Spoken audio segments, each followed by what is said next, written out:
welcome in for yet another episode of the Homie Love Hour with me, your host, Joe Buck. Now, I believe this may be episode 13 or 14, so super pumped to be doing this. And to celebrate that, I am also super pumped about today's guest. We shared the stage doing TEDx. We have mutual friends. Our paths have crossed on multiple occasions. You know, she's a yoga teacher, a musician. You can find her performing with her band, name TBA, to be decided in the near future, performing all around Summit County. Then also, an herbalist? Yes, you could say that. Yeah. Today's guest, the one, the only, Kat Carter. Hi, everybody. Yeah. Thank you so much for having me on today. It's a joy to be here this evening. Yeah. The glasses are a beautiful touch to the vibe that we hope to provide. Yeah. I did this just for you all. We tried. And I owe you a stand-up. I got to show up to open mic. I still owe you an open mic arrival. I'm a little, it scares me, which is so silly because we did TEDx together. That was terrifying. It was terrifying, actually. It was a lot of people. It's also nice when you can't see them. So couldn't see them. Yeah, I'm not going to lie. The lighting being super dark in there was very beneficial. I loved it. Because once you get past the first two rows, it was just pure darkness. You can't see anything. Yeah. I was like, I can do that. This is exactly the way it should be. Yeah. You know? But yeah, thank you for providing those platforms for the community to come up and try to, use their voices in different ways. Yeah. So funny you bring that up. So we are now transitioning away from doing the open mic because there is another open mic. Yes, there is. Yeah. So, at that location. So we will now be doing free shows that we are currently booking. First one will be the 29th of this month, May 29th. Okay. Right now there are 6 of us. I'll be hosting. I've got one guy coming in from Nebraska, and then I've got 3 comics coming up from Denver, and then Timmy will be coming in from Leadville. Fun. Yeah. Oh, I love. Okay. Yeah. So it'll be Thursday, May 29th, 7 p.m. It's completely free. We are booking everything. We're putting everything together. It'll be the last Thursday of every month we'll be doing this show now. Love. Yeah. Oh, fun. I love a consistency. Yeah. So during the summer, if you want to come out, you're more than welcome to. They gave us free reign for the lobby and for the back lawn. So I have a canopy. So if there's a day that the weather is really well, we're going to use the back lawn and just set up out there. I love it out there. Yeah. I've done ecstatic dance out there, and it's like just such a fun vibe. So what exactly is ecstatic dance for the people who don't know? Sure. Ecstatic dance is a chance to show up to a conscious community that's number one, alcohol free. That's one of the guidelines of the container is we're going to experience music together, but we're not going to use alcohol as a substance. So it creates a safe space for you to come and just dance. There's no steps. There's no movements to follow. It's completely organic. We use organic house music, jungle house, non-verbal music usually, that has a really nice beat to it. I work with an incredible DJ named Emily. Her DJ name is Between Realms.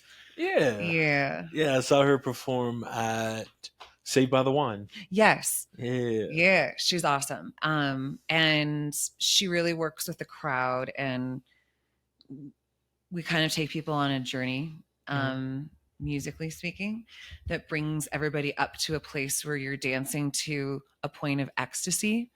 That's why it's called ecstatic dance. It's trance dance. You can dance yourself to a place where you fully let go. And it becomes a fully embodied experience, somatically speaking, which sometimes can release things that you didn't even know you had in you. I don't know if you've ever you bike. I know that we talked about that a little bit earlier. Mm-hmm.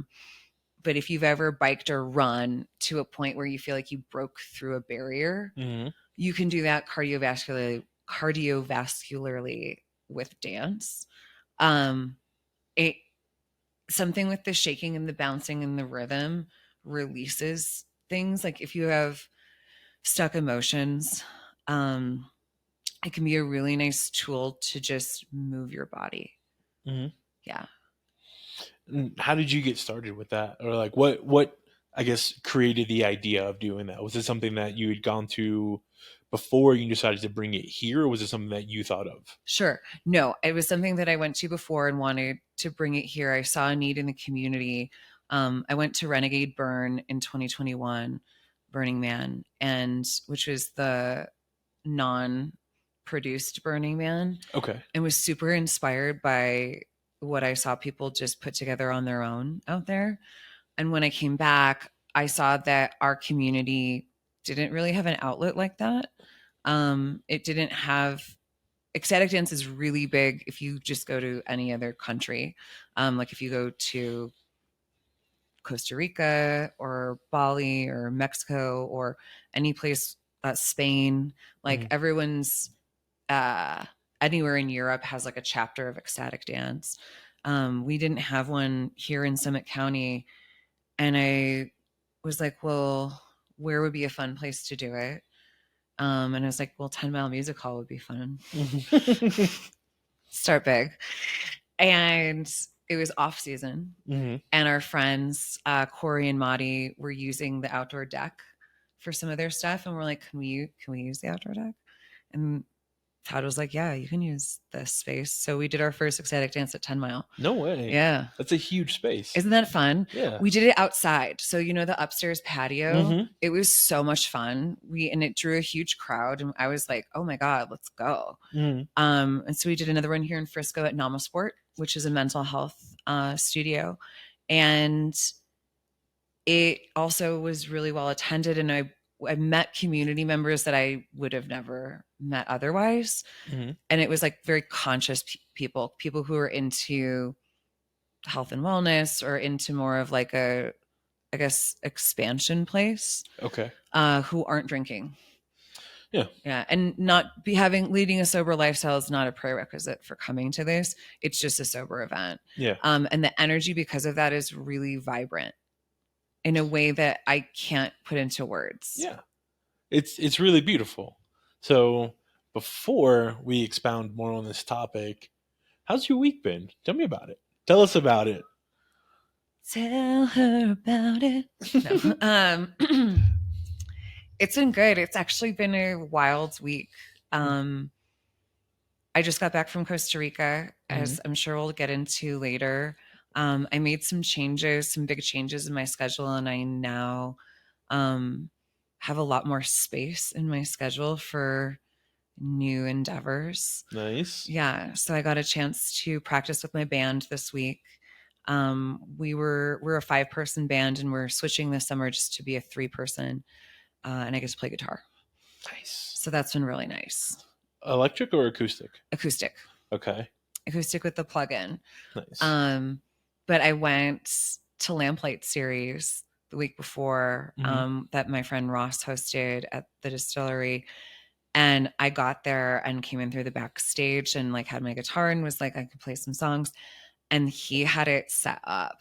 Nice. I don't know. Did you go to that event? No. Lately I have not been making it out to many events. Okay.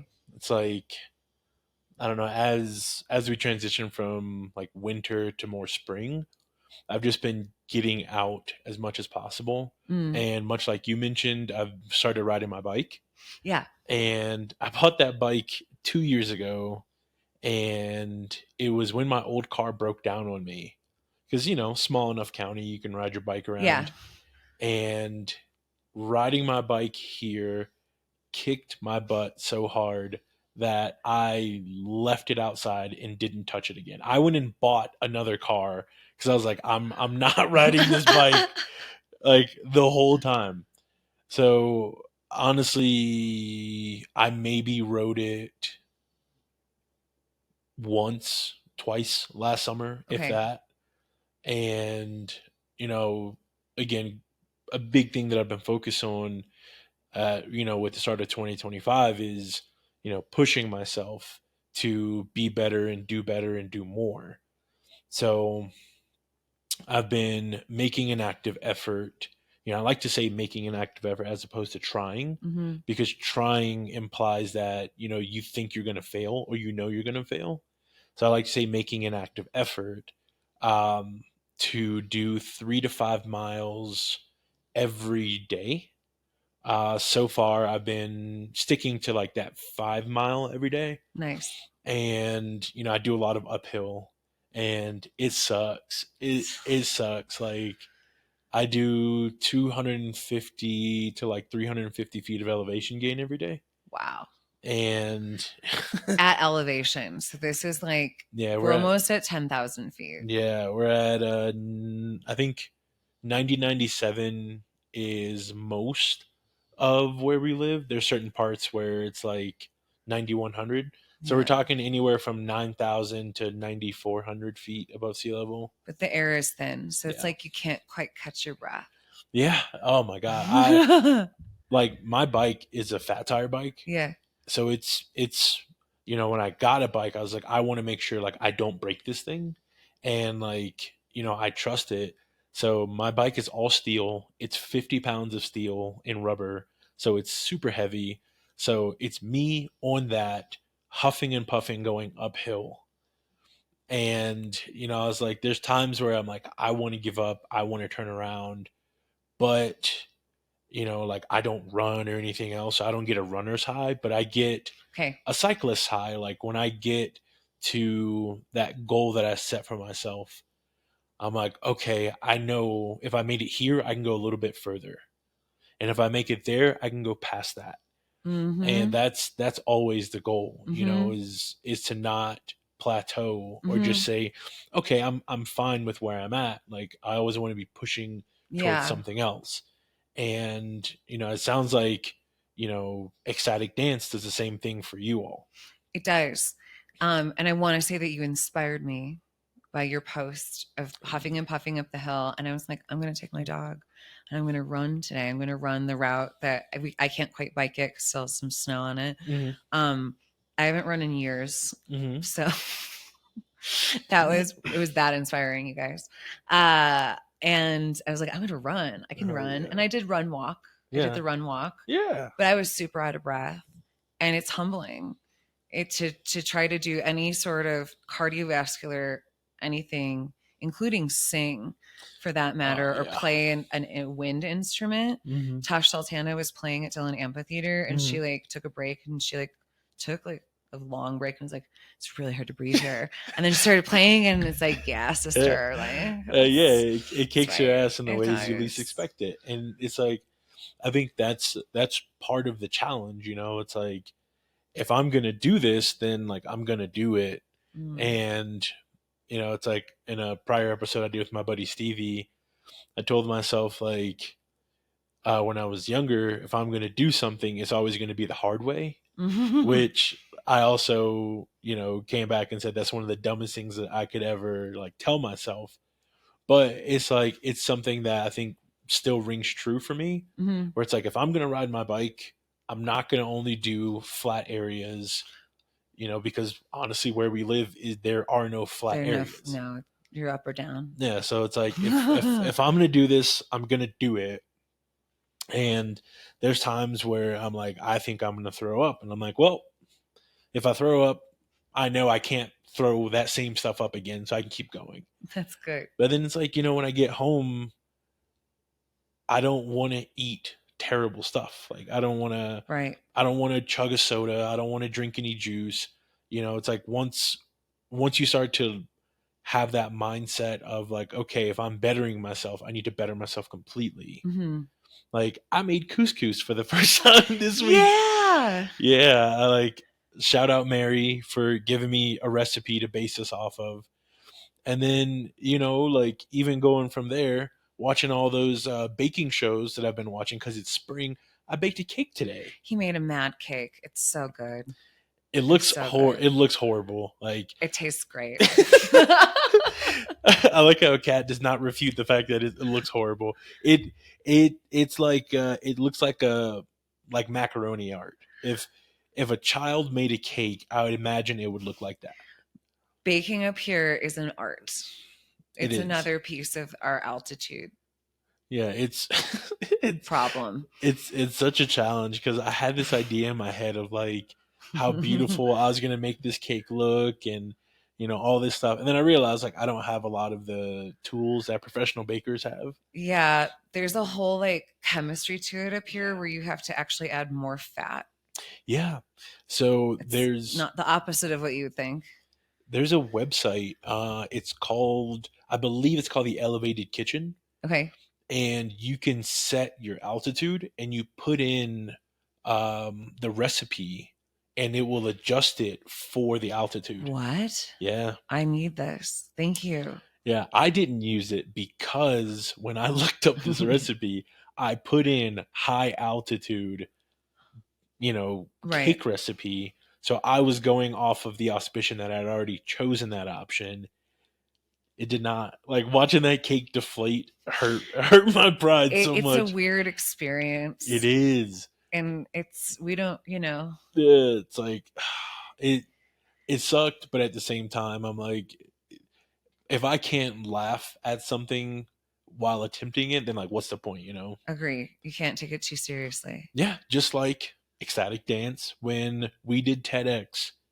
Yeah, You probably have been the only person to ever get me to dance in public, let alone like dance sober on a stage in front of 500 people. yes.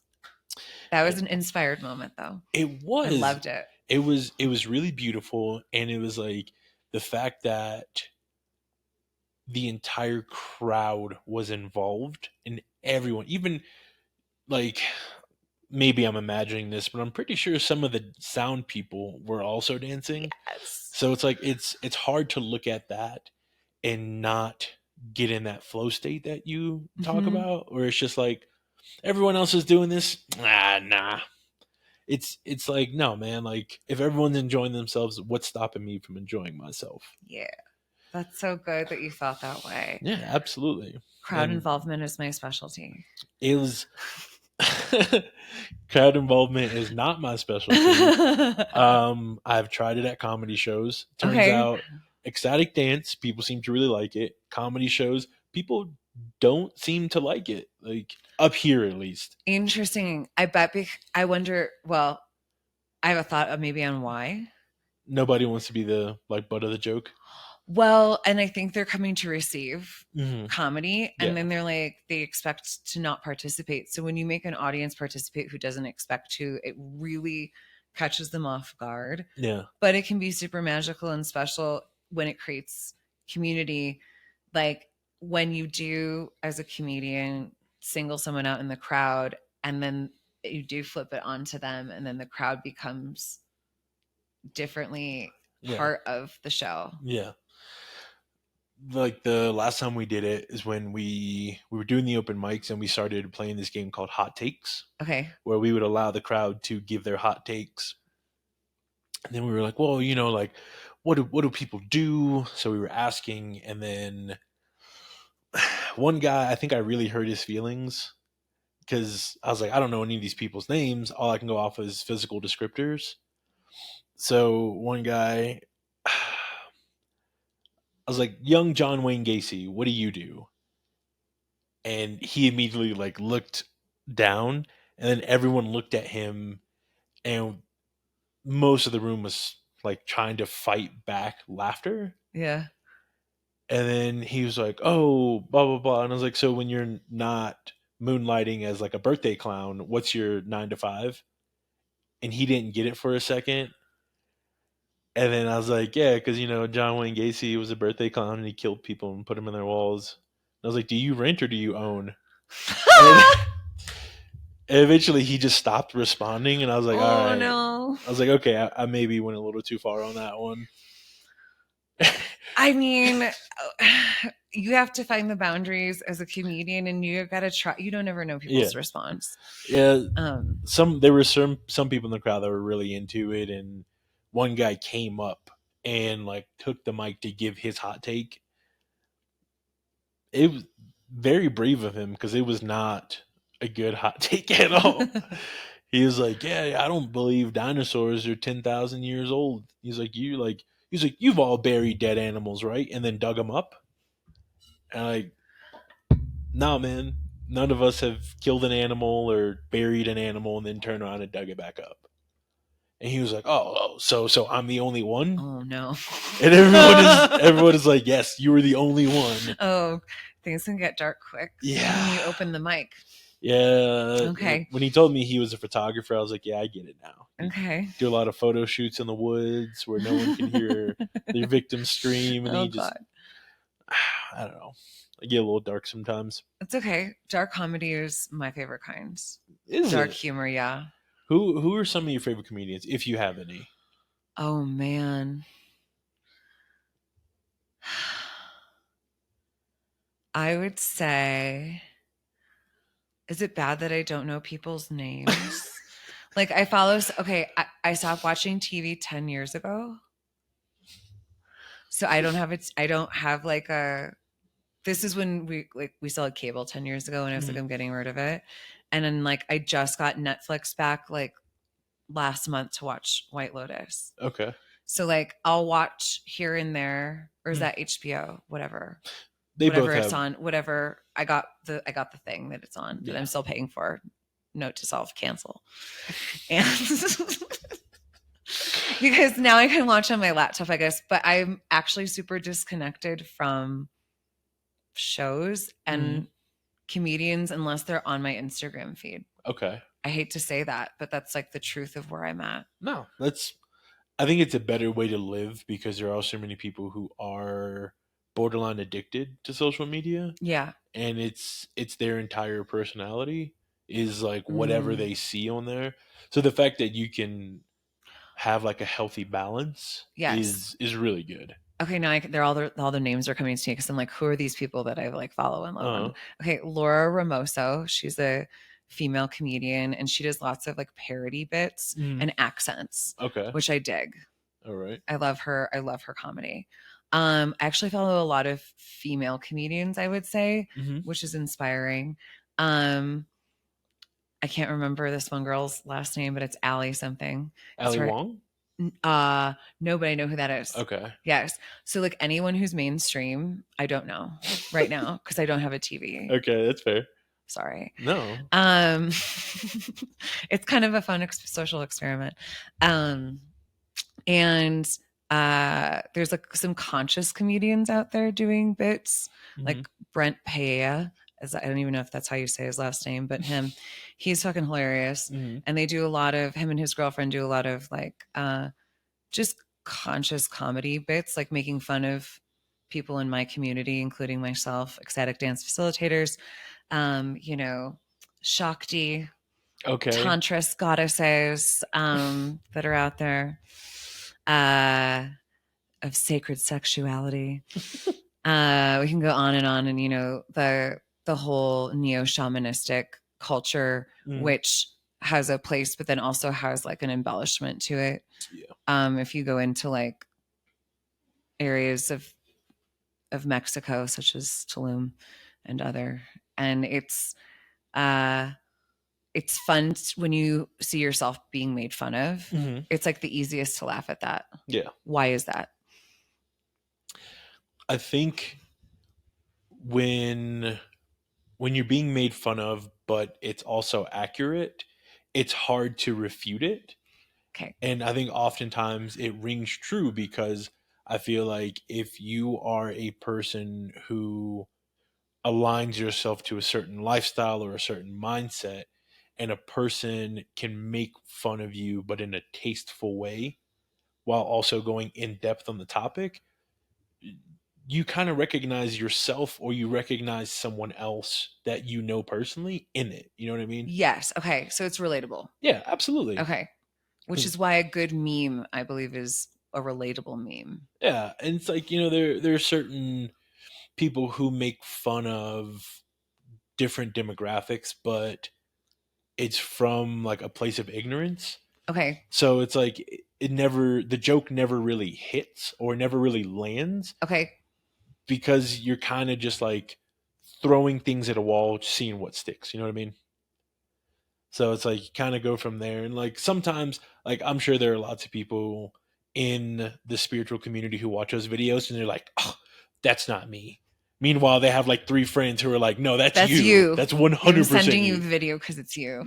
Yeah, I didn't send you this video for no reason. Right. Yeah, it's like, come on, man. Like we've seen you do too much ayahuasca before. It's Right. okay. No one's judging you here.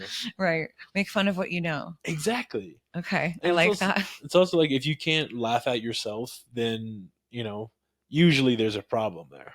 I would agree with that. You have to not take it too seriously and be able to laugh at like something maybe you didn't even realize you were so aligned with. Like my partner sent me, it's, if you've seen those like AI action figures where it's like a whole set. Yeah, yeah, yeah. And like I scrolled through and the third one and was like ecstatic dance facilitator with the drums, the guitar, the cacao. I was like, AI AI knows me now. Yeah. Do you guys just eat bags of cacao by itself? No, we brew it tastefully. No way. And no, yeah, you brew it, you cut it up and mix it with honey and milk and all that. I did not know that. I have like bags of cacao in my cabinet. No way. I use it for my oat recipes. I Yeah. have one like for a texture contrast. Okay. I put cacao on top. It's I bet. like, oh, like little nibs. yeah, exactly. Nice. Puts a little crunch in there. We should have done a little cacao ceremony tonight. Shit, I had no Next idea that time. was. See, that was the thing. I'm not tapped into the spiritual community like that. It's okay. I was going to bring you something else that we couldn't actually talk about on the podcast. I asked chat if what like the risks were, and it was like probably not. Yeah, probably like, oh, okay. probably don't do that. Kind of. Oh. There are some plants in this state, like, and some fungi that we can take and share legally in communion. So like we could actually have mushrooms right now and it would be okay. Yeah. But then there's some plants that are still federally not recognized as being legal. And it's an interesting, I was having this reflection walking through the Lowe's parking lot this afternoon, of just like how strange it is that I got my latte. I went to the dispensary. I could go to Lowe's and like enjoy my latte and weed and walk around the Lowe's garden section. And like everyone in this country should be able to do that. Absolutely. They should. And there's no, I don't see any it's so bizarre to my brain that different people in this country are having such different experiences across the board, obviously, but like to like how our freedoms that we have and like what we can do recreationally, but we're no different state to state. Yeah, chemically. Well, it's really strange that there are so many people who claim that the backbone of what they're doing is based on freedom, but it's like freedom with an asterisk, where it's like, I want to do what I want to do, but I only want you to do what I allow you to do. Yeah. And therein lies the problem, where it's like, yo, if you want to smoke a bunch of weed and eat fast food all day, that's your business. Or if you want to smoke weed and go ride your bike, like I eat mushrooms and I go walk my dog. And I'm just like, I just want to be in nature. I don't want to talk to anybody. Yeah. I got my sunglasses on, I have like one headphone in, and that's my me time. Yeah. And like, I would never want to take a person's ability to decompress and relax away from them. Yeah. You know what I mean? Yeah. It's like, granted, I've never eaten enough mushrooms where I've had a really bad trip. I'm sure other people have. But even if I did, that doesn't mean that you're going to do the same thing I did. Right. Or like that other people don't deserve that thing. I agree. I think there's like, a fine line to making things so publicly accessible that anyone can get them. Mm-hmm. There's certain lines, especially with when we get into psychoactives, of people with pre-existing psychosis, Mm-hmm. that it can be not great to give those people full access. Mm-hmm. And sometimes you do not know that you have that condition if you don't know your parents' mental health history or your own mental health history. I think it's like far less risk than other things that are available to everyone, Mm-hmm. like alcohol even. Yeah. But it's so, we're in a really cool time. We're in a Mm-hmm. really cool time where we get to have these conversations, Mm-hmm. where we get to gift our friends mushrooms and sit for spiritual reasons Mm-hmm. together. Like we weren't able to do that like 5 years ago here. Yeah, and Philip had a really big Mm-hmm. part to do with that, right? He is very involved in the psychedelic movement and the awareness of plants. He's been focused mainly on cannabis. Okay. And I would say the social acceptance of that plant Mm-hmm. specifically in most of his work so far, which has been also a stigma that's like we're still trying to break because Mm-hmm. it is state by state. Yeah. And it is still like, I think it still doesn't have like a positive associated with it. Not maybe that's in my own head. But the stigma around cannabis is not universal. Yeah. It definitely varies depending on especially what country you're in. Mm-hmm. Because some countries are still like very much like no to cannabis. Yeah, it's really weird because of those like very odd conservative views attached to things, where it's like, oh, like I smoked weed in college, but that was just a phase.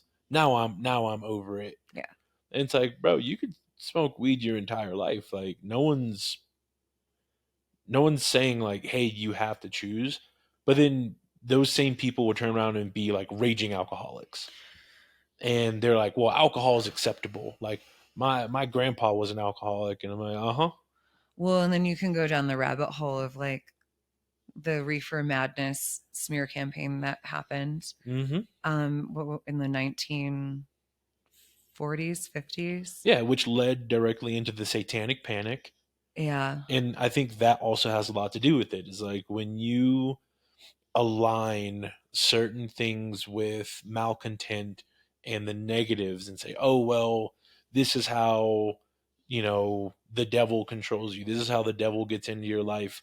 Devil's lettuce. Yeah. I always They call did it, a good job. I always call it jazz cabbage. So I'm like, well, it's like Yes. it, Okay. I was having this conversation with a person the other day. Like, so I grew up pretty non-religious, and then when my dad passed, much like most people, my mom decided to take us to church. So we started going to a Pentecostal church. And I don't know if you've ever interacted with Pentecostal people. Some of them are pretty chill. Most Okay. of them are not. Okay. Yeah, like the church that I went to, they were like very conservative Okay. to the point where they were like, women can't wear makeup, you can't wear jewelry, you Okay. can't have your ears pierced, like your skirts have to go down to your ankles, you can't wear heels, you can't do this, you can't do that. And I'm like, bro, this sucks. Yeah. And I remember being in Sunday school, and the teacher, I could tell she did not like me. And then we got into a very heated debate about prayer in schools. Mm-hmm. And, she brought it up, and I was like, well, I think this should be extended to everyone. If we're going to do this, then, everyone should have access to it. And, at the time I was in like a multicultural program. So there were kids in the class that were Muslim, some were Buddhist, some were Hindu, some were Jewish. Like, we were all walks of life. And her response was, I don't acknowledge false gods. And I'm like, well, that's not your decision to make. If this is a public school and you say prayer, then every child of every faith should have access to that prayer. And it led to the point where like she kicked me out of the class and said I was possessed by the devil Oh no. and told the pastor that I was possessed by the devil and like all this stuff. But then everything with her was the devil. Like listening to the radio, that's how the devil gets in your head. Oh, you go to public school, that's how the devil controls you. Oh, Huh. you're eating fast food, that's how the devil gets in your. Like, I'm just like, yo, at a certain point, how do you live if everything's the devil? Well, is she like using that as a word for society? Like in a like from a in the tarot deck, Mm-hmm. the devil card Mm-hmm. um is a card that has the devil on it, and then there's two people, they're both naked, and they have chains around their neck, and Mm-hmm. the devil's holding them, but it's society's control. Okay. So it's society being like, you have to be in school, and society being like, we're going to give you this shit food and Mm-hmm. make you think it's food because we're going to make it affordably priced. So this is all you can really eat, Mm-hmm. when really you need nutritious food and not the shit that we're serving to you, right? You don't need pizza with a bag of milk No. at 9 a.m. No, well, actually, not to tangent, but I don't understand why we moved away from rice and beans as staples, because there we could like we I guess it's an import thing for us, the rice, but like Mm-hmm. most other cultures, when you go there, that's like a staple as their breakfast. It's rice, beans, and eggs. Ooh. And it's so satiating and so good. I'm like, why aren't we doing that here? We have like egg McMuffins, which we shouldn't be eating as many of. But I digress. We've taken like cheap staples and Mm-hmm. like gotten rid of them for I'm not sure why. And replaced them with like really unhealthy alternatives as Mm-hmm. like American staples. Yeah, that is really strange. Like, so I think with this lady specifically, I think because she put herself in such a small bubble, Mm, it's it's hard to relate to a world outside of your grasp and understanding when you've put in so much effort to remove yourself from it. mm, So the only way, at least in my mind, the only way to prevent herself from realizing or acknowledging the fact that she's been left behind mm-hmm. is to automatically condemn everything to the highest degree, which is say it's the This devil. interesting. Yeah, I don't know these songs on the radio. It's the devil. Oh, you go to public school. I homeschool my kids. I was homeschooled. That's the devil. Interesting. If everything is the devil, then you never have to acknowledge it and you never have to accept it. It just is blanket. It's a bypassing of sorts. Yeah, it's a blanket excuse to never have to Huh. acknowledge other things. Huh. I'm sorry, experience that.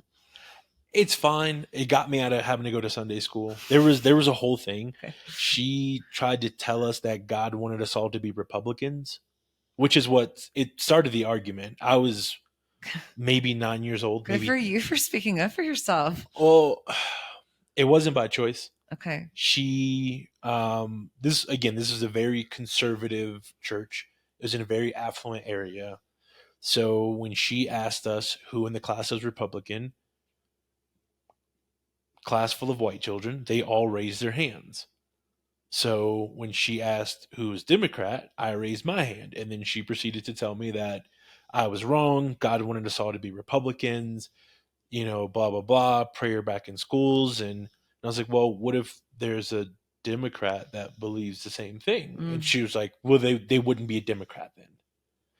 So How the tables have turned. so it's like it was very clearly she went into teaching this Sunday school with an agenda of pushing her own beliefs onto children who she believed were very malleable. That's Like, unfortunate. yeah, a bunch of 8, 9, and 10-year-olds. Mm. She's probably like, well, I can just tell them all to be Republicans. And again, same thing with, there's a lot of people that I've come in contact with when they are met with any sort of opposition that they don't have an answer for, automatically it's you're disrespectful, you're rude, you're this, you're that.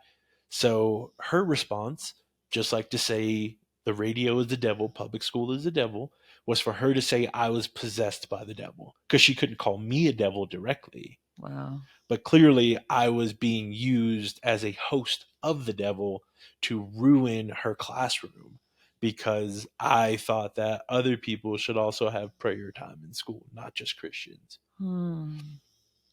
But after the pastor told her that she was wrong to get into an argument with a 9-year-old and to lose said argument, I did not have to go to Sunday That's school kind of after that, nice. which was pretty cool. I get to hang out in the back of like the main prayer hall and do all Okay. that stuff. What- And I think that was like my first realization that a lot of people like to use their positions of authority to try to control other people, and when they can't, they try to paint you in a negative light. Very much. Yeah. And not too long after that, my mom stopped going to that church, which was fine because like I'd been baptized like 3 times at that point, and they never stuck. And I've been baptized like 7 times. Really? Yeah. Oh yeah. Wow. Oh yeah. People have been trying to get me to convert to Christianity for a long time. They thought I was going to become a pastor.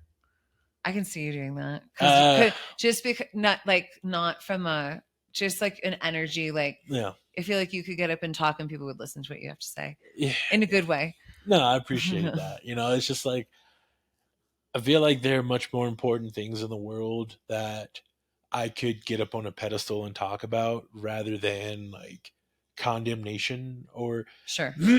and believe me, like there are not there are pastors out there who do not preach hellfire and brimstone and condemnation, but to me I'm more of an all or nothing kind of person.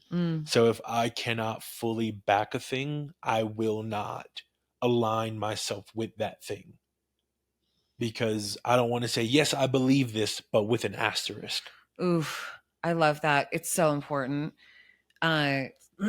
It's important to have a fuck yes. I don't know if I can say that on this show. You if we could talk about mushrooms, you could say fuck on the show. Well, when it's not a full Yeah. fuck yeah. Yeah. Like there's a piece of your body that has reservation and it knows, and you have to kind of sometimes look at what is that? Where is that coming from? Like, why am I not feeling fully aligned? And if it feels right to say things, yes, to things that you're not fully in, while balancing doing things that scare you a little bit too. There's like another aspect of do it scared where you're doing things even though it's a little bit scary. Oh, absolutely. And I don't know if I would call, but you still are kind of like, fuck yeah, this is going to be really good for me. Like I know there's like joy or growth or expansion or something on the other side. Yeah, absolutely. And it's like, like this podcast, doing comedy, things like that.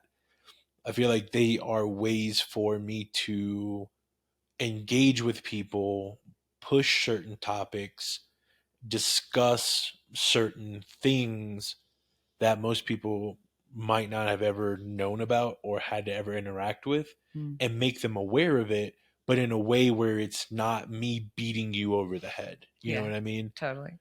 And it's like that's not really my thing, because like there are times where like I get angry about things, like I get fired up and I'm like I'm about to go off on people.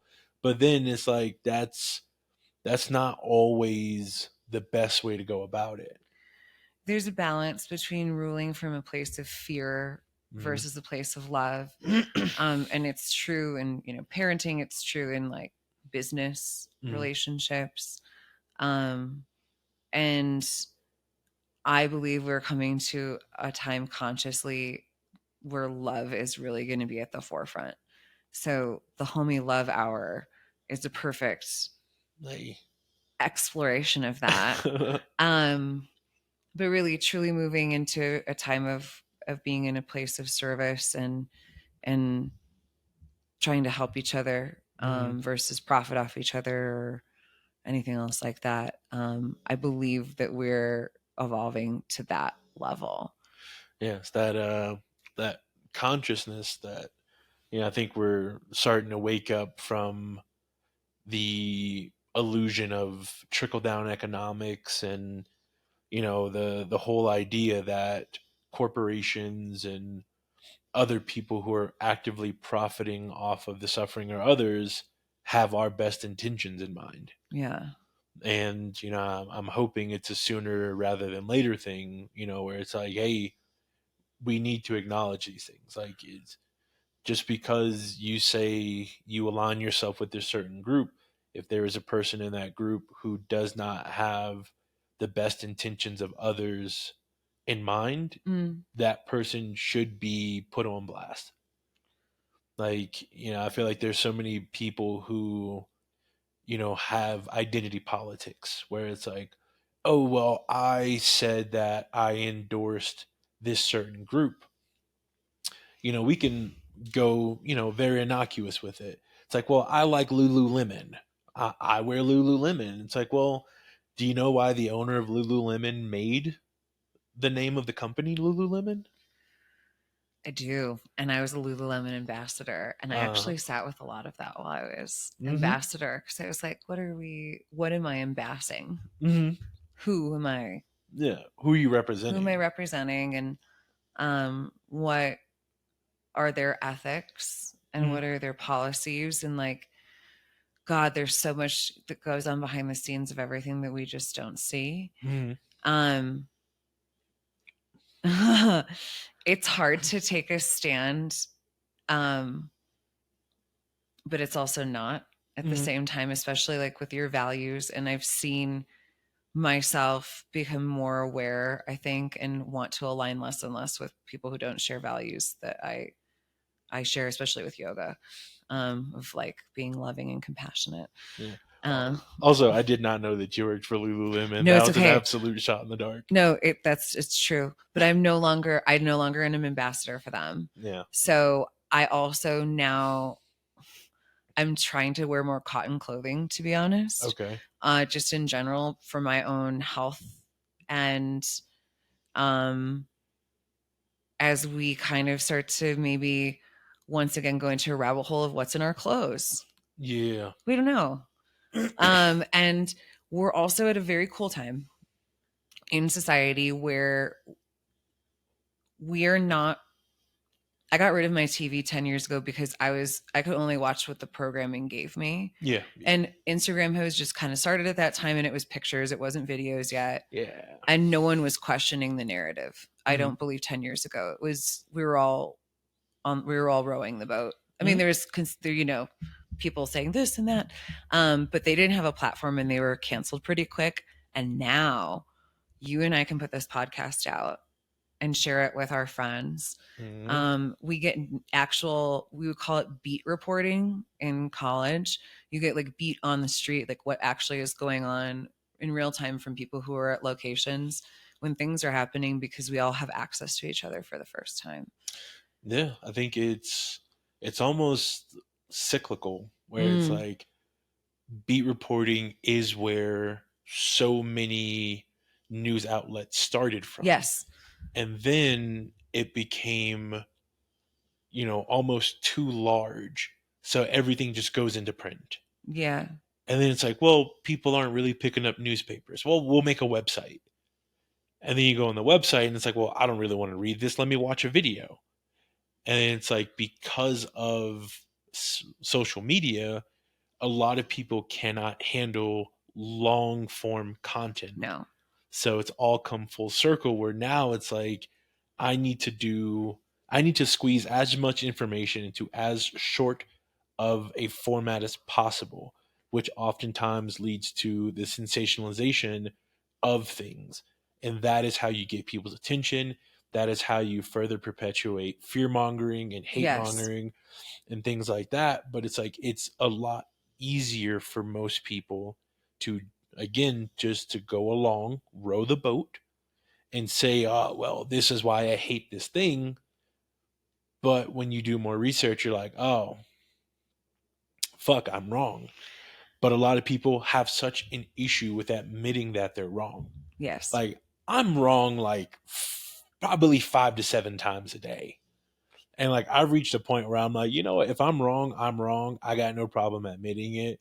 Cause like I don't know, like I feel like once you decide you cannot be wrong, just like again, going back to this fucking lady, just like the lady from my church who was like, everything is the devil, you convince yourself that you're not wrong, everyone around you is wrong. Mm, Everything else is wrong, mm. thus making everything else the problem, meaning you are now so deluded that you can't even acknowledge what's directly in your face. No. And the fact that we even have language now around it's me.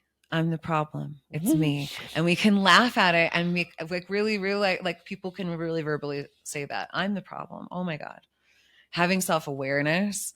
I had, having self-awareness to try to work on themselves Mhm. and take responsibility Yeah. is huge. Yeah. I think we all now have this ability to inspire each other too in a way that we really couldn't before.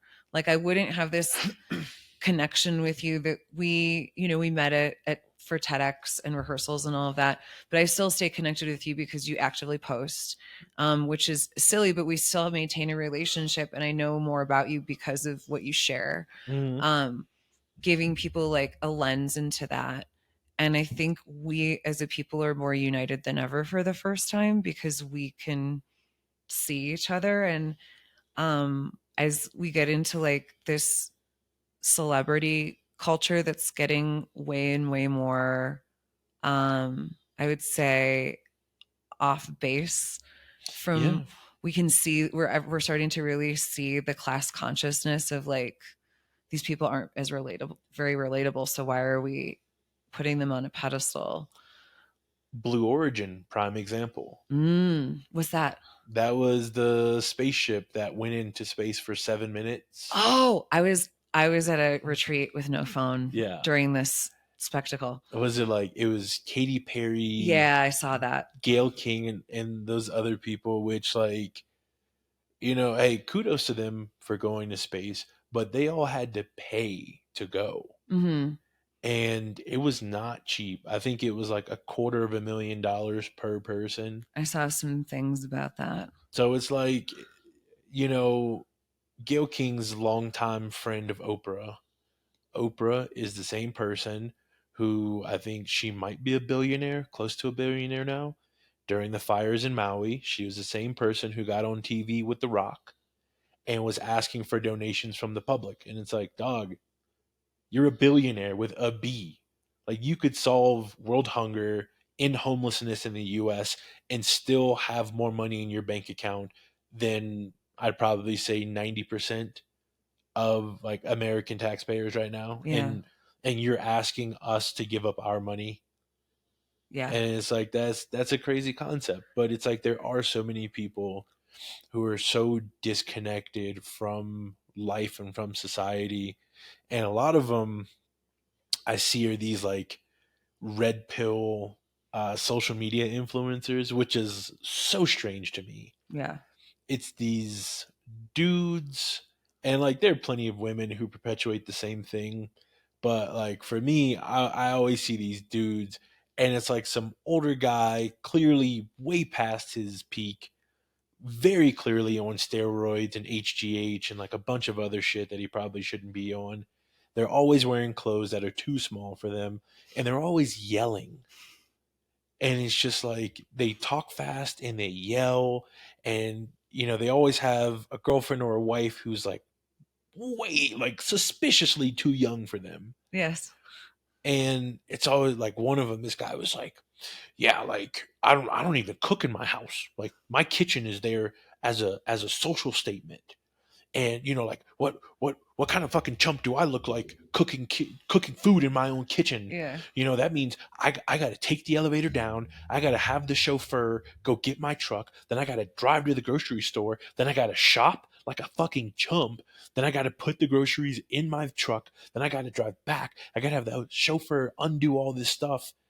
And I'm just like, bro, you just described most people's lives. excluding the chauffeur, or sorry, the what's the person called who gets your car? Uh, the valet. Valet. There you go.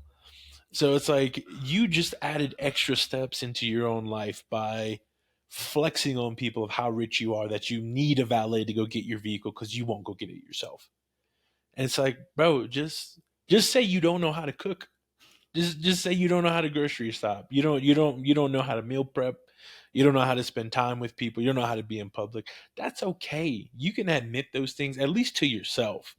But to say I'm too rich and important to do these things, therefore I refuse to do them is fucking crazy. Like that shit is like bonkers to me. Yeah. I think seeing into people's lives is very interesting because we're getting like such a window into like, it's like when you go to the airport, Mm-hmm. everyone's there. You're like, this is everyone. Yeah. This is a sample. This is a sample. This is a sample set of people who can afford flights. Yeah. Let's yeah, say yeah. that. Let's say that because it's not even the full sample set. Yeah. So it's like, wow, we are very sheltered, I would say, living up here where we live in the mountains. And what I do love about this place versus someplace like some of the other mountain communities, wealthy, affluent near us, is that everyone here is pretty down to earth.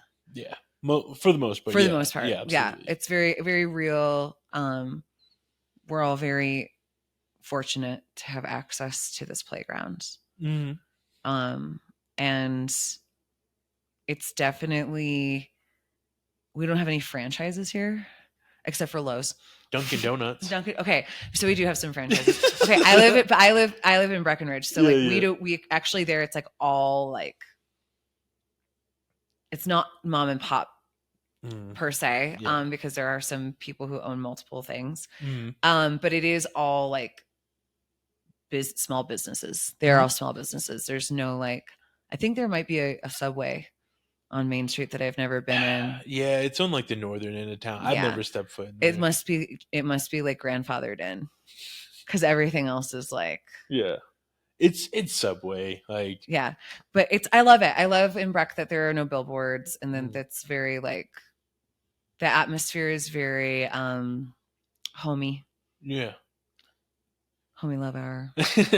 Breck is interesting because it's like the duality of living in a mountain town where it's like, oh, we have this Lululemon and we have this vegan pizza shop, and then right next to it is the skeeviest dive bar you ever step foot in, where your shoes might come off if they're not tied because the floor is so sticky. Or it's like every light pole in Breck is covered in stickers. Just covered in every kind of sticker you could imagine. But then it's like some dude in a Range Rover is like parking next to that. It's everywhere. It's so interesting. I like people watching in Breck just because you see every type of person over there. Yeah. Also, if you want a real sample size of the United States, don't go to the airport, go to a Greyhound station. Okay. You will see like America's soft white underbelly, like just waiting to get on buses to go across the country. It is so interesting. Like I used to take the bus in college. Same thing. I've had a bunch of lemons over the years. So when my first car from college broke down, I used to take the Greyhound back home, which was like 4 hours by bus. Okay. And man, like you talk about all types. It would be like rich business people, college kids, unhoused people, people just getting by, people going through the best and worst days of their lives, like all in one vehicle.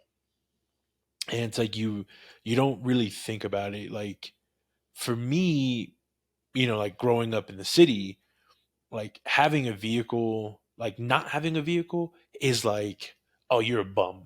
Like you're a loser, you're a bum, like no one's ever going to want to be with you. As opposed to up here, it's like, man, our transportation is free. We have free buses. Yeah, like everywhere here is walkable. You like I Yeah. ride my bike.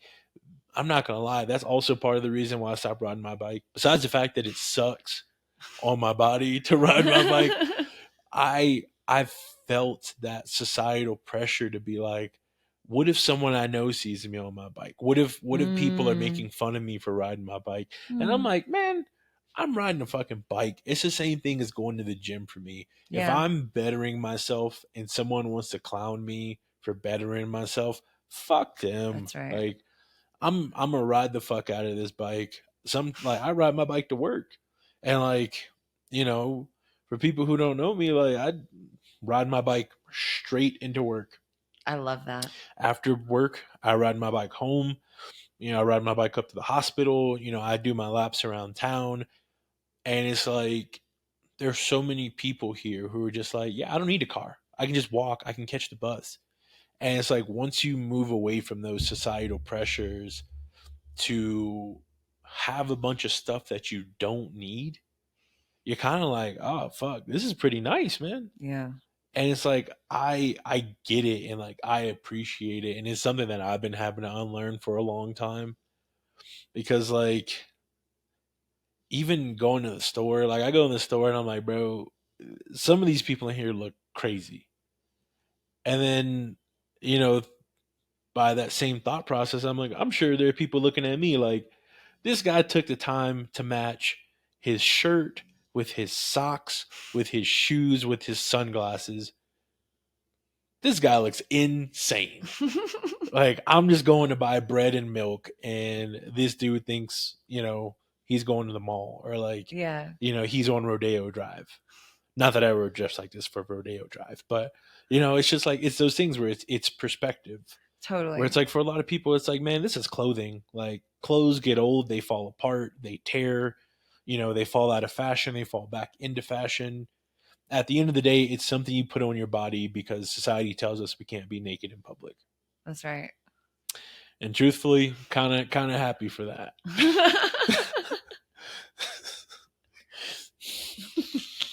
I think it's liberating that we live in a place where we can commute like that. Mm-hmm. I'm gonna get an e-bike this summer because Ooh. I have a couple non e-bikes, Mm-hmm. and I have quite a climb to my home.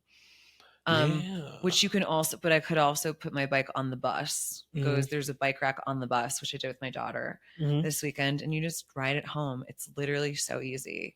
They really want us to like use public transportation here, which I like. Yeah, it's like why not? Yeah. Like it's literally so easy up here, like compared to other places where it's like, oh, you gotta take the 27 to the 27A to get off here to catch the 199th Street bus to get off here to catch like the 218 North, No. and it's like God, that's awful. Here it's just like you getting off on Main Street, cool. Well, and I love like even in Denver, there's scooter culture. Everyone's on scooters Yeah. everywhere. It's like I love what if we're retaking over scooters and bicycles. Now I did see a 9-year-old child on a very big e-bike flying down my street today, and I'm like, please don't put my daughter on the back of that e-bike. Mhm. But it's like cool that we're getting to a place where we want to be outside Mhm. in any capacity. Yeah. Like for real. Yeah. It's hard in the winter here. Yeah. E-biking is, some people still do it with the mitts. Yeah. They're hardcore. Those shits look insane. Yeah. So this is not a year-round thing, but it is this culture in the summertime with all the live music that we have is like, yeah. Yeah. It's good stuff. I'm not gonna lie. Like my two goals for this summer on my bike are to make it to Breck. Okay. And make it to Dillon. Yeah. Like I know it's gonna suck, but I'm gonna do it regardless. You can do Breck. It's a nice slow climb. Yeah. And then the best part is you get to ride downhill the whole way home. Until you get to the adventure park. Until you get to the adventure park where it is not anymore. Yeah, it's not. It sucks because it's all uphill, and like that's it's a long one. Yeah, and that's the part where I'm always just like, okay, I could do it, You can do it. but then I gotta climb back up. And I'm just like, fuck it. Fuck it. Like why not? Go Like slow. Go as slow as you need. exactly. It'll only get better. Yeah, it's like it's me competing with me. So Right. there's nothing like there's sometimes where like I stop and I just take a breath. Yeah. It actually happened the other day. It was kind of funny.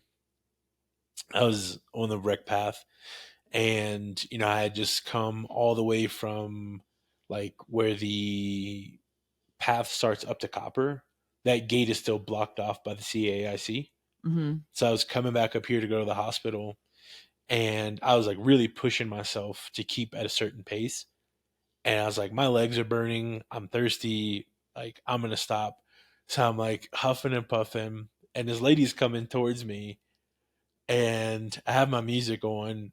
So I see her mouth moving, but I'm like, I can't hear her. So I'm like looking at my watch, looking at my blood pressure and or my heart rate. And I'm looking at everything. And she stops her bike and I pause my music. And she's like, hey, are you okay? She's like, you're breathing really hard. And I'm like, yeah, it's because I'm fat. And she's just looked at me and she was like, oh, Okay. okay, I'm sorry. And I was like, nah, it's cool. Like I'm just out of breath. And she's like, okay, but you're okay though, right? I'm like, yes, I'm fine. I promise. Like I can call 911. And she's like, okay, good luck. And she just got on her bike and rode away. But it's like I appreciate that people actually care enough. They do. Yeah, like some people do. Other people they ride by, and I see them on their e-bikes, and I'm just like, "Fuck you." I know. There's like this piece of me that I don't want to be one of those people. But Hey, I also like, I want, I'm not going to go into the parking situation, bias, because no one needs to listen to that. But I can override it by like having a really rad e-bike that I just ride yeah, around to work and to my yoga gigs and classes. this is gonna sound kind of crazy. I look at e-bikes like I look at Birkenstocks. Please tell me Exactly. more. When other people have them, I'm like, "Fuck you." Okay. And then I got a pair of Birkenstocks, and I'm like, "I get it." The Jesus sandals are the way. Yeah. Yeah. I only fly in Birkenstocks now. Are they great? But it's like I feel the same way about my bike where it's like as much as this sucks, I'm going to do it and I hate people on e-bikes, but I know if someone gifted me an e-bike, I'd be like, "Ah, fuck. I'm one of these people now." Well, but it's good. You're using it as cardio. Yeah. I think that's like because your intention with it is not. It is commuting, but you're also like, I'm also getting a workout. Mhm. I would miss that. Yeah. Like I'm too active. I think Yeah. there's ones where you can like, or I guess maybe they're all where you can choose when to use the boost. Mhm. Yeah. I like have never seen so many people on drugs and on e-bikes at the same time as at Burning Man. It is like you're just watching. No one ever hits each other. Yeah. I don't know how, but it's like a constant like flow of people who are on all different levels. Yeah. And it just like is somehow it's like those four-way stops in over in like Thailand where there's like no Yeah, and everyone's just going. It's like that. Yeah. And so like there's this piece of me that's like, where are we going as a society? I'm like, but even that in the most chaotic environment, I didn't see any like crazy shit go down. There's a piece of me that likes to connect with the intensity of the challenge. Yeah. It's like I have to go home now. It's a challenge. That's good. It's good to challenge ourselves. It's good to give ourselves high stress situations that improve our cardiovascular health. I'm not gonna lie. Going up to the hospital sucked ass the other day, but coming down, my fastest speed coming downhill on my bike was just with the natural like decline. I got up to 28 miles an hour. That's fast. Yeah. And I was just like, holy shit. Like I was, tapping my back brakes, Yeah. so I wasn't going too fast, Yeah. just in case, because Yeah. there's people that live on that rec path. Yeah. So I'm like, if someone pulls out of their driveway, I'm going over Yeah. the hood of their car. Yeah. So I like kept it within the speed, but I'm like, dog, Is it 28 miles an hour going downhill, no pedal assist at all. just flying? I sound like an 18-wheeler coming down from the tunnel. Like, it's just like whoa, whoa, whoa, whoa, whoa, whoa. So if you ever hear that, you're on a bike path. If you're going downhill, you better believe I'm on your You're ass. there. I love it. I love it. Going uphill, if you hear the huffing and puffing, you hear a lot of expletives, I love it. a lot of grunting. That's me. Downhill, if you hear what sounds like a B-52 bomber, yep, that's me. I love it. I finally just got into mountain biking because I've avoided it. Because everyone I know who mountain bikes up here gets injured. I'm just gonna call it like it is. Yeah. And I teach yoga, so I like can't afford that. Yeah. And now I don't care anymore. I decided to stop caring so hard. And I was like, I'm going to do this mountain bike thing. And I thought I was going to hate the uphill and love the downhill. Yeah. And it's the opposite. No way. I love the uphill.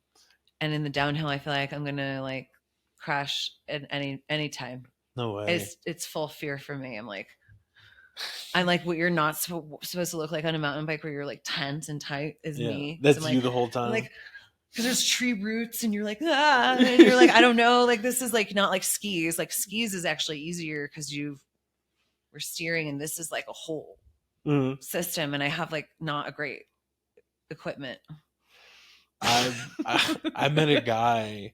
He lives in Costa Rica, but I think he lives here like part of the year. Okay. But he has a pedal assist mountain bike company. Oh. Yeah, so he rents out like 2 pedal assist bikes. Like they're e-bikes, but they're mountain e-bikes. Oh wow. And my friends, I think he like puts them out front of his of their business. Or he was, I don't really know, but he took them out and they're like, they went further on these e-mountain bikes than they have ever gone on their own. And I'm like using it for stuff like that, I'm like, that's fucking intense. Yeah. But speaking of Costa Rica, you said you were in Costa Rica. What were you doing down there? I was leading a medicine retreat. We ran a flow performance lab, which is a way to look at flow state consciousness and training that trait in all of us that we all have. Finding flow is different for each of us. You can find it flying at 28 miles per hour on your mountain bike on the rec path. But it's basically anytime you're fully immersed in what you're doing. We go to a different place in our consciousness. Same with ecstatic dance. We go to this like timeless place. So we played with that all week. We drank some plant medicine and had 3 nights of that. And that was really powerful and expansive. And I had the pleasure of playing music and ceremony all night, which was something that I really enjoy. And so it was beautiful I love that country so much. And it's so nice to be with nature when you're working with plants. Yeah. It's their home. So what kind of music do you play like when you're performing, whether it's with the full band or just by yourself? Sure. So in medicine ceremonies, I play spiritual music. I would say there's a lot of different prayers that you're singing throughout the night. Okay. And a lot of Spanish. I sing some music in Sanskrit, which is like a yogic language. There's some Brazilian tribal songs I've been learning, which is a totally different language there. So it's fun to play with the languages and play this like frequency of music as you're holding the space. And then here with my band in town, we're playing a lot of, it was a Motown band. Oh. So this is very different. Okay. But we're also doing some like Fleetwood Mac. I just added 3 Tom Petty songs. Okay. And I brought djembe, which is like a drum, an African drum. Yeah. I play that in ceremony too, and I'm going to play it in my band as well. which is nice. Yeah. And I'm going to try to weave a few medicine songs into the sets. That's what I want to play. Okay. If we're like really being real, like that is all I really want to play. It is so fun to jam with other musicians, and it is fun to play mainstream music. I do like that a lot. And we live in a place where we have avenues to play whatever we want. Yeah. There's a lot of musicians in town. But I think my heart is in all of this spiritual music I've been playing, but it's not exactly out of context. It doesn't hold the same frequency unless you have sat with medicine. And so when I did open mic at the Pad, and I did play some of these songs there, a different open mic night with Jill. Yeah. It was like the Summit Sirens. Yeah. If you're familiar, it's like a women's open mic, which is really great. Yeah. And after I played a few of my songs, someone came up and he was like, "You sit with plant medicine." He's like, I recognize this frequency. I recognize these songs. And he sent me a song from his shaman. So that was really cool. That's super sick. Yeah. So the frequency carries. I'm figuring out how to play in both arenas because why not?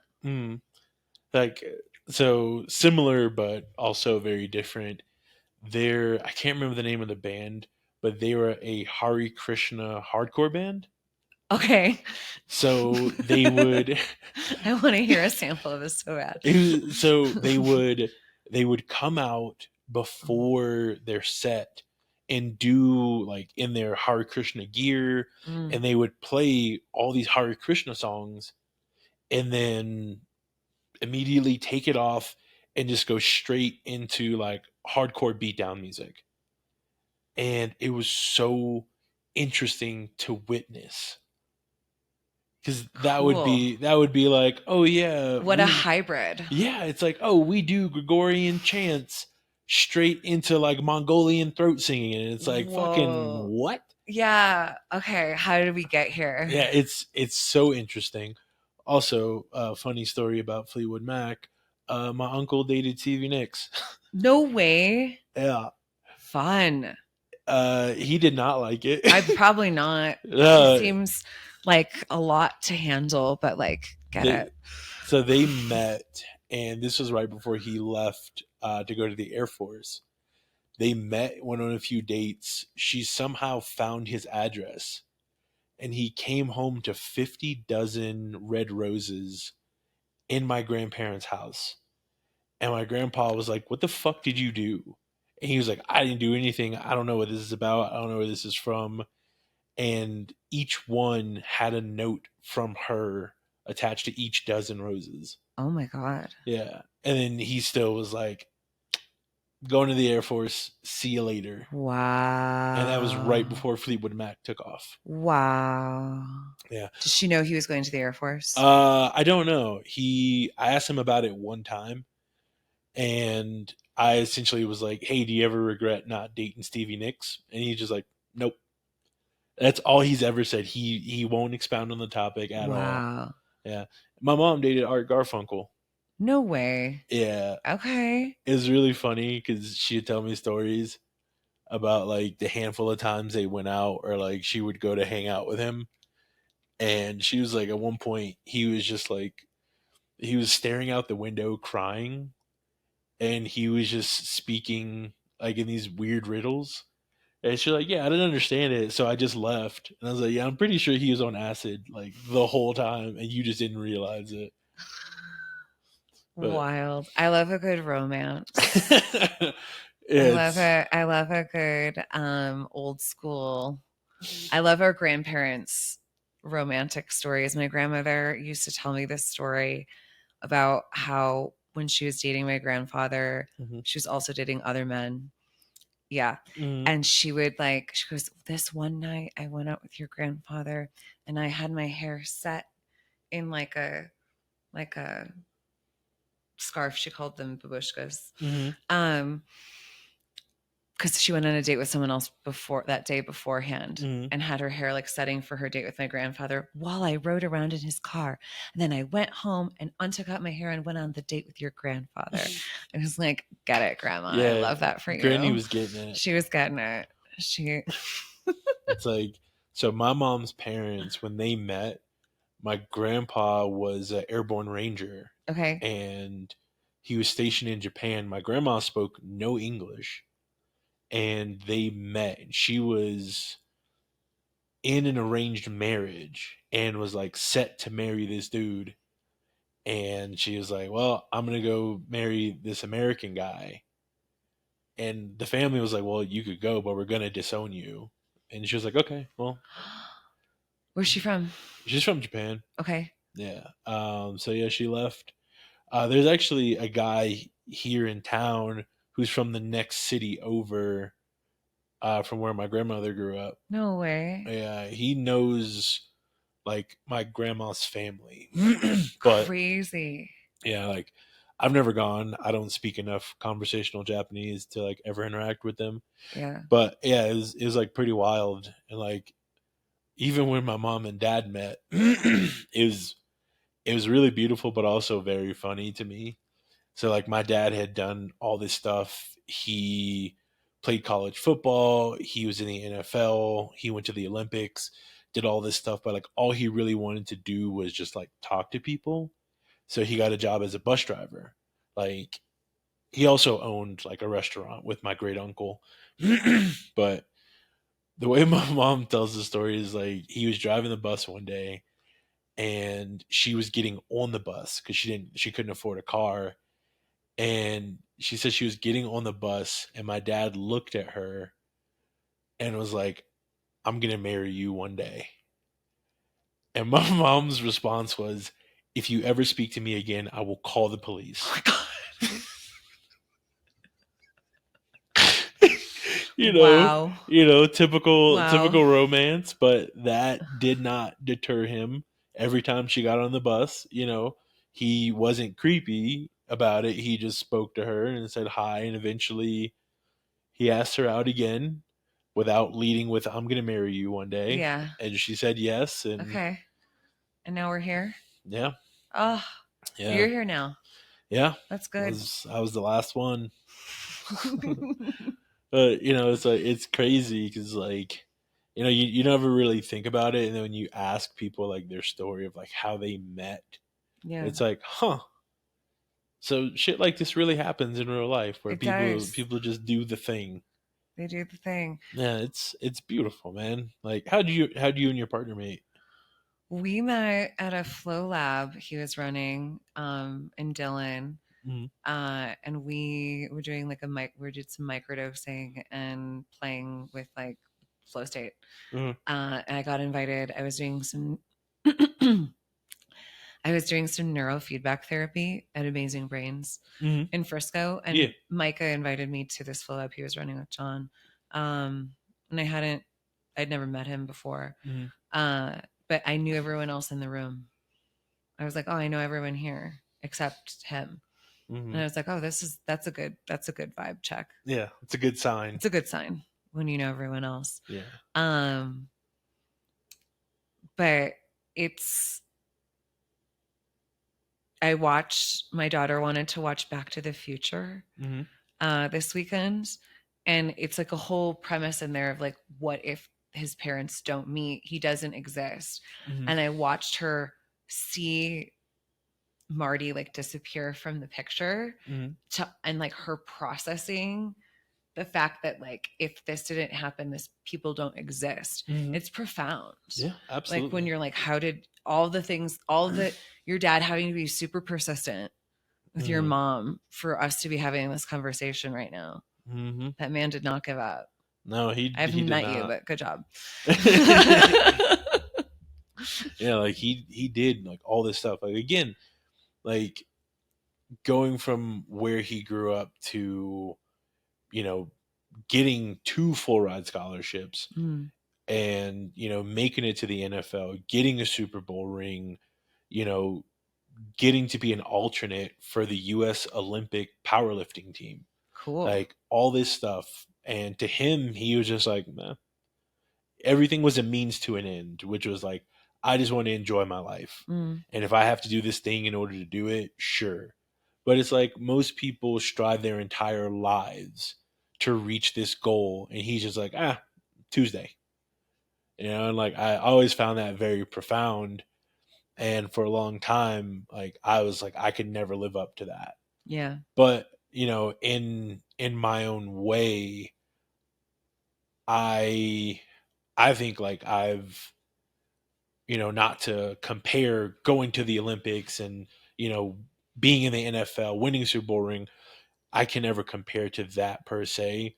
But like going from where I grew up and getting to, you know, live in Alaska, drive across Canada, spend time in the Midwest, like meet some of the people that I've met and, have the interactions that I have, this one included, it's like the quality of life that I've been very fortunate to have is something that like is not lost on me. Mm. And it's very easy, kind of going back to what we were talking about with social media and TV and things like that, where it's very easy to compare what you have or what you don't have to what other people have. Mm. And it's very easy to like invol or unknowingly give up your joy because you're like, well, this person has all of these things. This person has all this money. This person has these cars, Mm. these brand deals, this and that. But truthfully, a lot of those people are not happy. Mm-hmm. And it's like there are times where I'm not happy, but acknowledging where I'm at affords me a level of happiness and peace that I do not think that I could have achieved at any other point in my life. For sure. And to me, like it's more important the journey than the destination.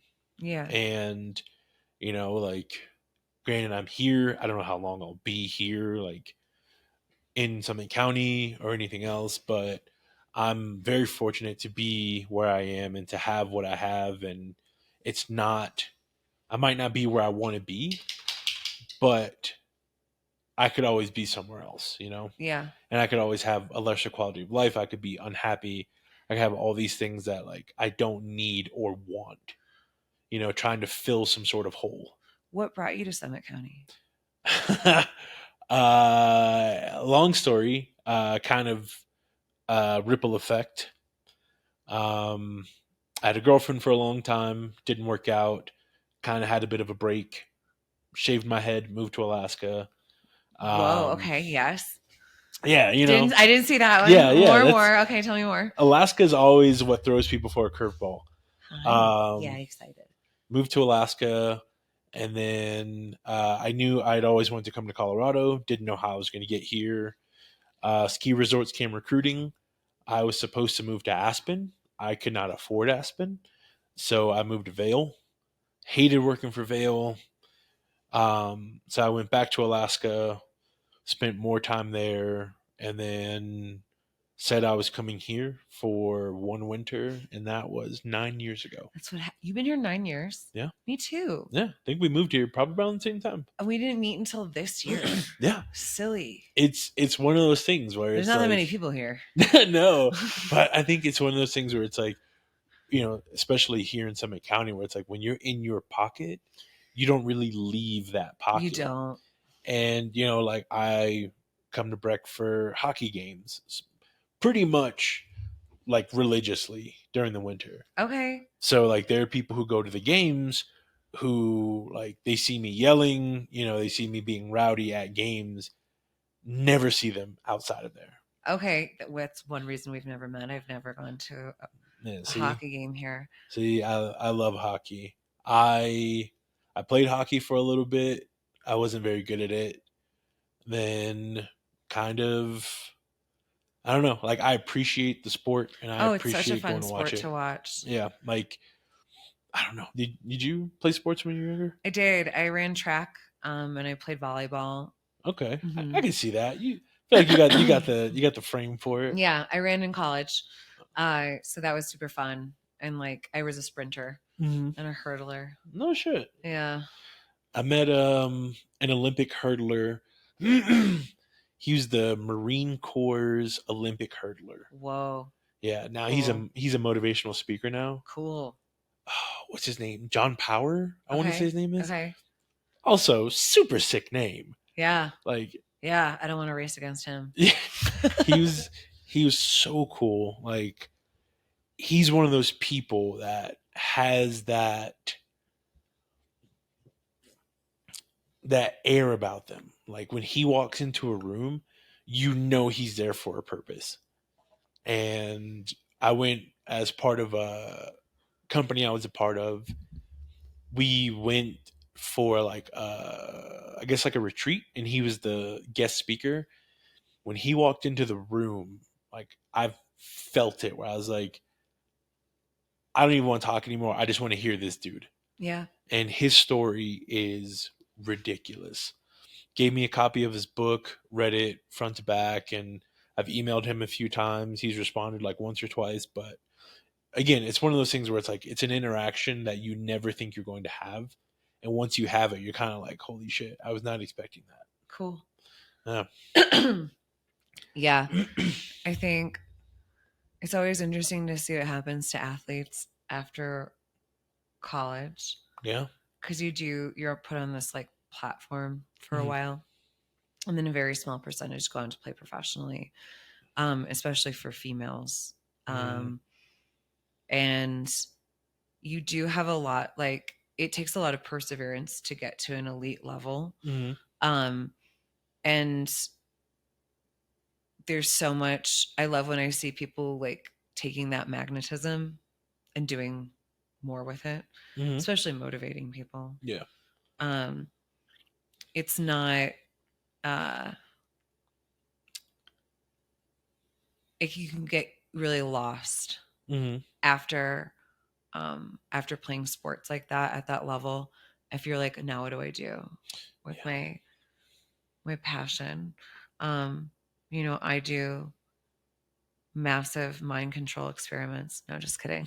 I I can get crowds of people to do stuff. Mhm. I think that's partly from teaching yoga class for so long. Mhm. Because in yoga, no one says no. They have to be quiet and just do whatever you say. So it can be like a bit of mind fuckery to be like, you can control giant groups of people with just telling them what they need to do. Hi. Yes. I need to come to one of your yoga classes. Yes. I've Love it. never actually done a yoga class. I use an app, Okay. and I do yoga off of the app. But I've been telling myself for a long time I should go to a class, and I've had friends who've tried to get me to come. I always find excuses not to go.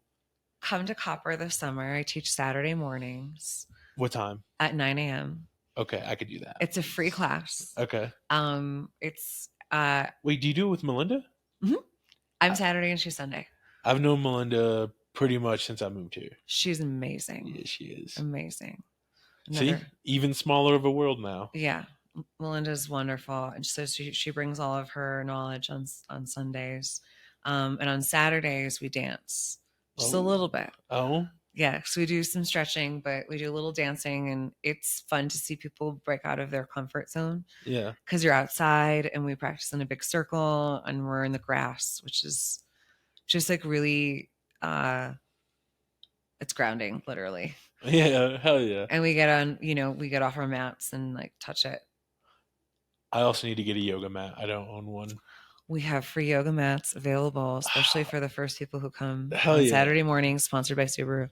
And they are, though. They're really nice jade. Yeah. Like they're like $80 yoga mats. Oh shit. Okay. Yeah, they're the real deal. And we give them out at the beginning of every class until they're gone, and then we have rental mats for people just to use for free. But I'll save you a mat. Just let me know when you're coming. Ooh. And when does it start? Starts June mid-June, like probably the mid-June. 16th or something, if that's a Saturday. Yeah, it's Don't quote me. plenty of time between now and then. Oh yeah, we got time. Yeah. And it runs all summer. It's great. It's every Saturday and Sunday, and it's such a good community. It's like it's such a good way to start the day. I feel like on the weekend, especially. Do you ever go to Officers Gulch? Yeah. Okay, I go there a lot after because it's just like peaceful. Yeah, I hike around there. Like Yeah. when I first moved here, I lived at Copper. Okay. So I would go through Officers Gulch every day. So sometimes I would just pull over Yeah. and just like walk around. Yeah. And I've taken Morty over there a few times, and the one spot where the actual exit where you can pull off and park, and I've done all those trails around those little ponds. Yeah. I love that area. I love that area. Yeah, I really enjoy that, like going through Officers Gulch and spending time in it. There's so many little pockets where if you don't know, you just drive past. I know. And then it's just like, no, pull over, go hike this area. It's such a gem. Mm-hmm. It's such a gem, and you're like, where am I? Yeah, yeah. It's like you're in your own little world. Once you're in the trees, you don't hear the highway anymore. No. It's just you and your thoughts and nature, and it's almost surreal where you're just like, 2 seconds ago there were 18 wheelers flying by. I know. And now I'm in the woods. yeah, it's just on birds a lake. chirping. It's great. Yeah, I love Colorado.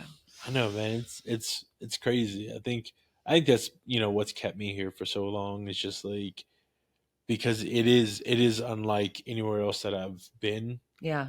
Where it's just like, well, I'm here, might as well enjoy it.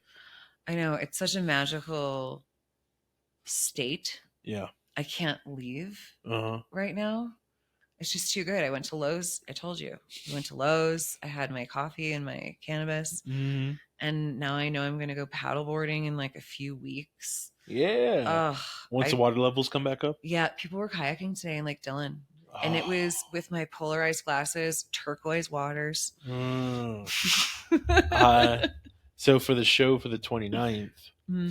if the water levels are where they are supposed to be, my plan is when the comics come up for the show, either one, we're going to go fishing, or two, I'm going to take a pontoon boat out and take everyone out on the water for like an hour or two. That's fun. Just show them the area, let them relax. I get free rentals after 4:00.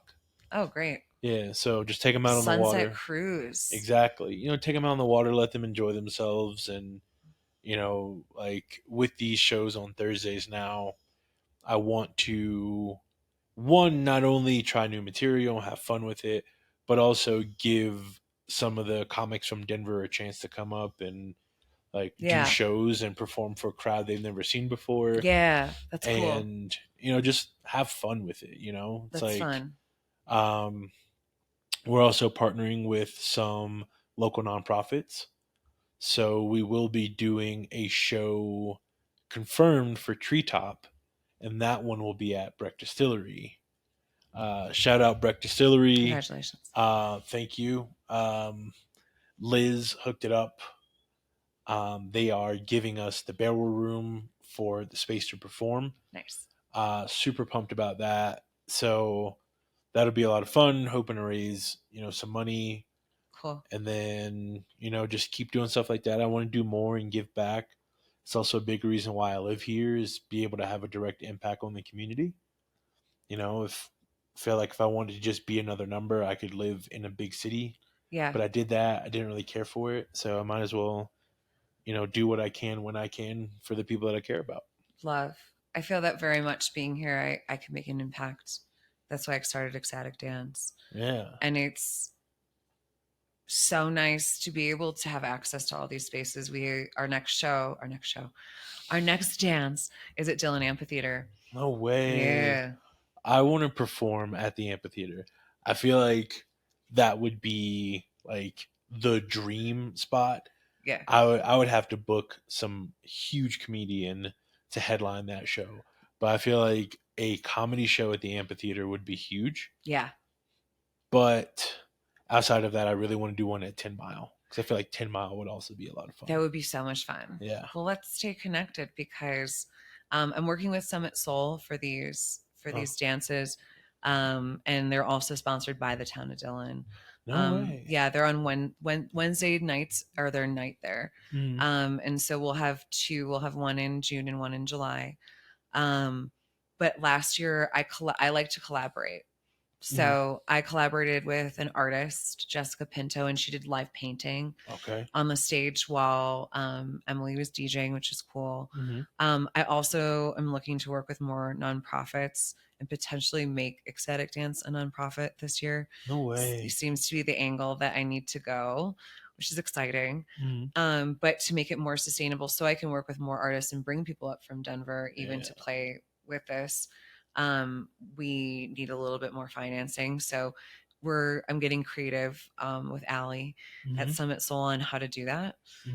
So hopefully you'll see a lot more from us this summer.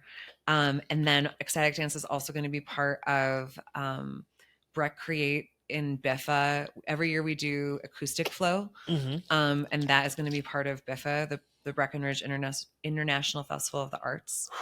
Woof. And Ecstatic Dance is going to be part of that this year. Let's go. I know. I'm so happy to have a morning dance party on the lawn. And it's just so cool to seriously be in this community and be like, we have all of these really cool spaces, like Dillon Amphitheater, like 10 Mile, like the Riverwalk Center. And our community loves to gather and play together. Yeah. And we can provide that avenue. Yeah. We can be the gatherers and tell people, hey, we're going to do this thing at this time, come. And people show up.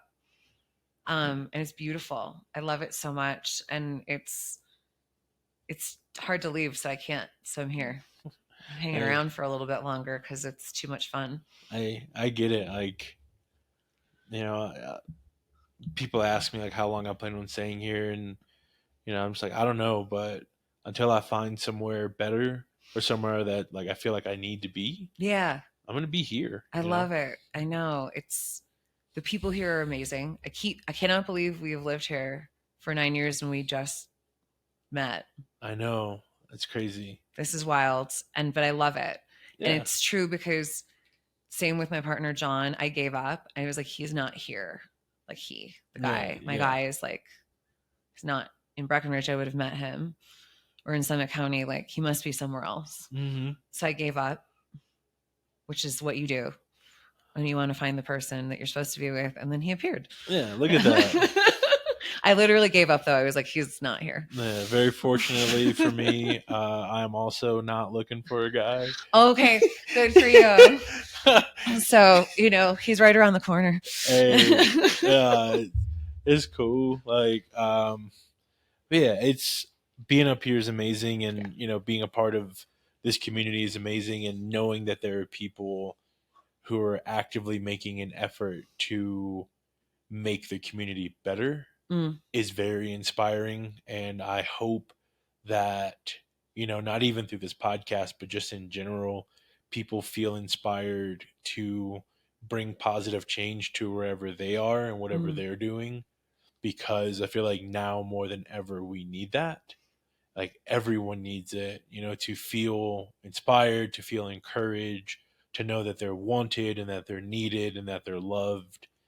And it's very easy to feel defeated. It's very easy to feel angry but not have a way or direction to point at. And it's like when you're angry but you don't know how to direct it, you start lashing out at everything and everyone. Yeah. And then you become apathetic, and then before you know it, you're on the low vibration or the low end of the vibrations, and you're sad, you're apathetic, you're depressed, you're all the things that you should not be, because the world is trying to tear you down. But it's an opportunity for us to support each other and to build each other up and to make each other better. And that's always my goal. Like, as much as I don't always care for most people as people, I care about them, but I might not care about that specific person. You know what I mean? For sure. I think what people need most is community. Mm-hmm. And like, we don't actually know how we're going to impact each other, Mm-hmm. especially in this greater cosmic web. Mm-hmm.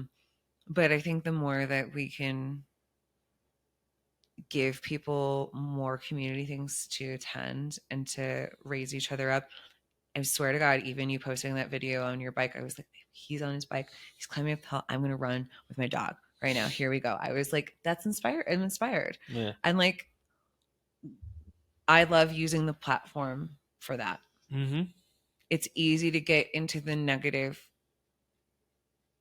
news cycle and like the negative, because we want to we want to increase awareness Mm-hmm. over things that are troubling us, but it's like it's the balance of like, how are you using your voice, what energy, and like what message are you putting out in your media, but then in your interactions, Mm-hmm. and like, what are you doing with what's available to you?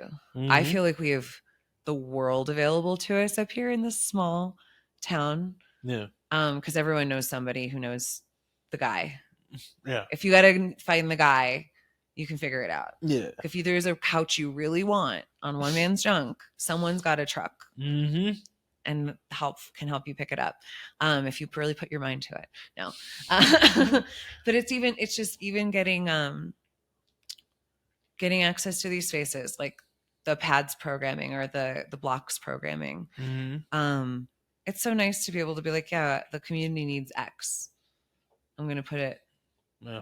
on the schedule. Yeah. You put it out there and you hope that people are ready to receive it. If not, you just shelve it and, you revisit it at another point in time. Yeah. And a privilege to be able to do that by word of mouth up here. Absolutely. We have a great word of mouth community. Absolutely. Yeah. So I think this is a good spot to end tonight's episode. We've Yeah. talked about a lot and, gone on some tangents, but in the best way possible. So, Kat, how do the people find you? You can find me. I post a lot on social media about different events that I do. I'm Katarina Medicina on Instagram. And then Ecstatic Dance Colorado has its own page that we also put all of our upcoming dances on. And we try to make those either donation based or really affordable for the community. We've done a lot of partnering with Building Hope, stuff like that to make it accessible. I've got a website, katarinamedicina.com, and I'll be posting all of my shows on there as well, for music. Mm-hmm. As well as I'm just going to say it so I do it. I'm going to be recording some of my medicine music, and I will put it on my website. Hell yeah. Okay. Love to hear that. Yeah. And anything else upcoming that you want to tell the people about, things to get excited about? This summer is going to be magic. Mm-hmm. I just can feel it. I invested last summer in a floating paddleboard dock. And I experimented with hosting 2 floating sound healings. That went great. Mm-hmm. So I'm going to be doing more floating sound because it's really nice to float while you're listening to music. Mm-hmm. My goal is to do that with other sound healing artists in Summit County this summer. Okay. So maybe having like a floating sound series. Mm-hmm. Love that. That's huge. Huge. Ecstatic dance, some pop-up yoga classes. I'm going to be at Psychedelic Science this year in Denver. And I'm going to be hopefully co-hosting an event with a really cool medicine brother. And so stay tuned for more information on that. That'll be in Denver. Okay. Location also TBD during the Psychedelic Science Conference, and that's in June of this year. And I also got word today that I'm going to be hosting one of my teachers in the plant medicine space here in September, actually early October. So that's happening. You're just doing it all this summer. We're doing it all. Goddamn right. I'm so excited. That's what I love to hear. Yeah. As for me, like I said, May 29th, we'll be back at the Block, is what it's called The now. Block, yes. Formerly the Pad. Jenny We'll no, just kidding. we'll be at the Block. Got a lot of really great people on this show. Timmy Motree, who's of course one of the founders of High Altitude Comedy. Ethan Abramson is coming in from, I think he's from Nebraska, one of those flyover states. I got Dr. Taylor Soderberg. She's a microbiome doctor, also a hilarious comedian. I did a festival down in Denver with her. She's coming up. I got Thomas Nichols, myself. I'll be hosting. My boy Josh Mazek. He was the first ever guest I had on here. Super pumped for it. It's a free show. People get a chance to come out and again see these comics from Denver. And like we, as High Altitude Comedy, we take from our pay to pay these people to come up here. So beautiful. Thank you for doing that. Of course, it's our way of reinvesting in the community and also like making it viable for these comics to come up from Denver. Like we're doing that. We're putting together some nonprofit shows. I will, starting this month, I will be selling oats at both the Leadville Farmers Market, which is on Sundays starting the 25th. Okay. I will also be at the Dillon Coffee Lab, an espresso bar in Old Town Dillon, selling oats there too. Okay. Yeah, so cool. I'll be doing that. We were supposed to go on tour this summer, but it's looking like that's potentially not going to happen anymore. Okay. So we're going to plan some smaller tours, do some shows outside of the county, get out, see more, do more. Outside of that, if you make your way up to Summit County, you may see me huffing and puffing on my bike. Don't call 911 unless you see me fall off of it. And even then, he'll get back up probably. Hopefully. if I'm clutching something, please call 911. Yeah. I'll deal with the embarrassment later. Outside of that, hoping to put some events together with the town and, get them to sponsor some of these events and, working more with Treetop Child Advocacy Center. So just doing as much as I can while the weather's warm and I can afford to do it, But with that, I think we're going to end tonight's episode. Kat, do you have any last words you want to impart on the people? Never stop learning. It's never too late to bike up a mountain or to pick up a guitar. I just got this guitar less than 2 years ago. So. Hell yeah. Yeah, never stop learning. That's beautiful. Yeah. I've told myself I want to learn the guitar, but I still haven't done it. So now I feel inspired. Great. If you want an extra challenge, my guitar is left-handed. Oh man. I gotta see what my Jimmy Dean sausages for fingers can do. It's okay. We'll get a djembe in here too. So never stop learning, never give up. It's never too late to start something new. I think those are really beautiful words to end tonight's episode on. So outside of Kat's words and all the conversations we had tonight, I think it is important again to remember that you might not be where you want to be, but you could always be somewhere else. You could always be someone else, but you owe it to yourself to be the truest version of yourself to yourself. And so with that, I'll leave you with these 3 things. Be good to yourself, be good to the world around you, and above all else, remember, we love you, homie. See you next time. Bye, guys.